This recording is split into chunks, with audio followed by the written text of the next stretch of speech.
ఫైనల్గా home minister గారు review పెట్టారు ఈరోజు లా అండ్ ఆర్డర్ పైన. ఆయనతో కూడా రివ్యూ చేసుకున్నాం.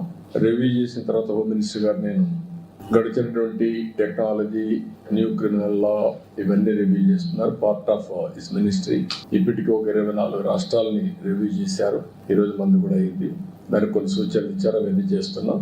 అదే సమయంలో నేను పర్సనల్గా కలిసి అమరావతి దీనికి బైఫర్కేషన్ యాక్ట్ లో 10 years తర్వాత కామన్ రాజధాని హైదరాబాద్ అయిపోయింది. ఇప్పుడు నోటిఫై చేయాల్సిన అవసరం ఉంది.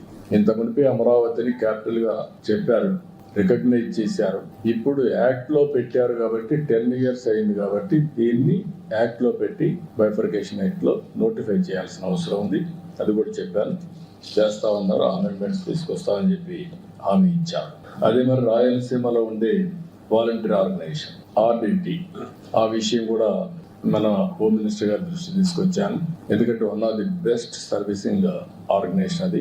ఎప్పటి నుంచో అక్కడ హెల్త్, ఎడ్యుకేషన్, రాయలసీమ డెవలప్మెంట్ కోసం ఎనలేని కృషి చేశారు.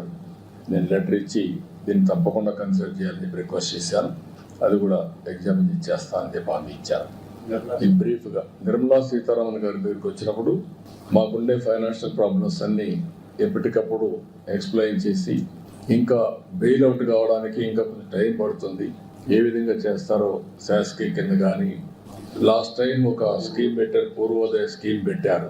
ఆ పూర్వోదయ స్కీమ్ కింద కొంత డబ్బులు ఇప్పించమని కోరాను. ఈ రెండు కాకుండా ఇంకొక పక్కన మనకు బకాయిలు రావాల్సినవి అంటే వేరియస్ రీజన్స్ వల్ల కట్ చేశారు, అవి కూడా ఇమ్మని చెప్పి రిక్వెస్ట్ చేశాను.